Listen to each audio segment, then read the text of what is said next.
इस वीडियो को देखने से पहले आप ये वाली वीडियो ज़रूर देखें, तभी इस वीडियो का मज़ा आएगा।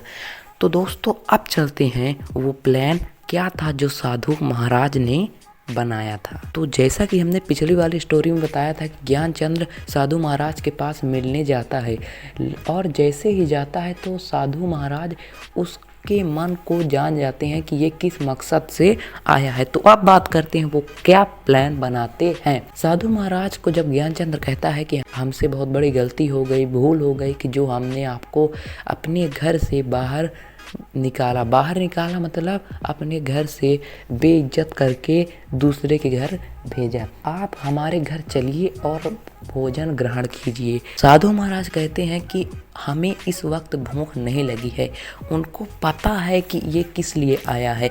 तो यहीं से चालू होता है हमारा प्लान। साधु महाराज कहते हैं कि नहीं, हमको भूख नहीं लगी है, लेकिन हम तुमको एक वरदान देते हैं, कोई भी 3 चीज़ तुम्हारी, तुम जो बोलोगे वो पूरी हो जाएगी। ये सब सुनकर ज्ञानचंद्र बहुत खुशी से बोलता है शुक्रिया। और खुशी खुशी जब वो अपने घर जाता है तो उसका बेटा उससे टकरा जाता है। तो हम मान लेते हैं उसके बेटे का नाम होता है सुरेश। तो सुरेश ज्ञानचंद्र से टकरा जाता है और ज्ञानचंद्र गुस्से में आके उसको अंधा बोल देता है कि अंधा साली दिखता नहीं है, तुझको टकरा गया यार, पूरा मूड खराब हो गया। और जैसे ही वो अंधा बोलता है उसका बेटा अंधा हो जाता है। यानी सुरेश फिर चिल्लाने लगता है कि मुझे कुछ दिखाई नहीं दे रहा, मुझे कुछ दिखाई नहीं दे रहा। और उसकी मम्मी जब उसकी आवाज़ सुनकर उसके पास आती है तो वो कहती है, अरे ये क्या कर दिया, अभी तक तो इसको ठीक था, ये क्या वरदान मांग के लाए हो। तो वो बताता है कि उन्होंने मुझे बोला था कि सिर्फ 3 चीज़ें पूरी हो सकती हैं, तो एक चीज़ तो चली गई, अब बची 2 चीज़, अब मैं क्या करूं कुछ समझ में नहीं आता। तो उसकी पत्नी कहती हैं कि चुपचाप इसको ठीक कर दो और कहता है सुरेश की आंखें आ जाए, बस इतना कह देता है और सुरेश का मुंह पूरा आंखों से भर जाता है, राक्षस जैसे दिखने लगता है।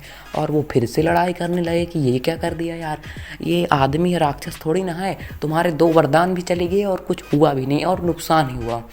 अब वो गुस्से में आके बोलता है कि अरे यार अब मैं क्या करूं, पहले वरदान में तो ये इसकी आंखें चली गई, दूसरे वरदान में तो इसकी 2, 4, 5, 6 आंखें आ गई, राक्षस जैसे दिखने लगा।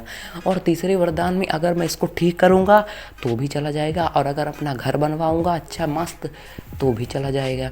तो मैं क्या करूं, मुझे कुछ समझ में नहीं आता। तो उसकी पत्नी कहते हैं चुपचाप इसको ठीक कर दो, ये जैसा पहले था वैसा इसको कर दो। ज्ञानचंद्र कहता है कि ठीक है, मेरी किस्मत में तो कुछ है ही नहीं। तो वो कहता है सुरेश जैसा पहले था वैसा अभी भी हो जाए। और तब जाके सुरेश ठीक होता है। तब वो समझ जाता है कि ये सब भगवान का ही चमत्कार है, उन्होंने ही सुरेश को हमसे लड़वाया और ये सब करवाया। वो समझ जाता है कि लालच कभी नहीं करनी चाहिए, किसी से भी जलना नहीं चाहिए। और फिर उस दिन से अच्छा हो जाता है, होशियार हो जाता है और मेहनत करने लगता है। तो वीडियो को लाइक कर देना यार, इतनी मस्त स्टोरी सुनाई है तो यार वीडियो को लाइक करना तो बनता है। और चैनल को सब्सक्राइब करके बेल आइकन दबा के रखना। Bye bye.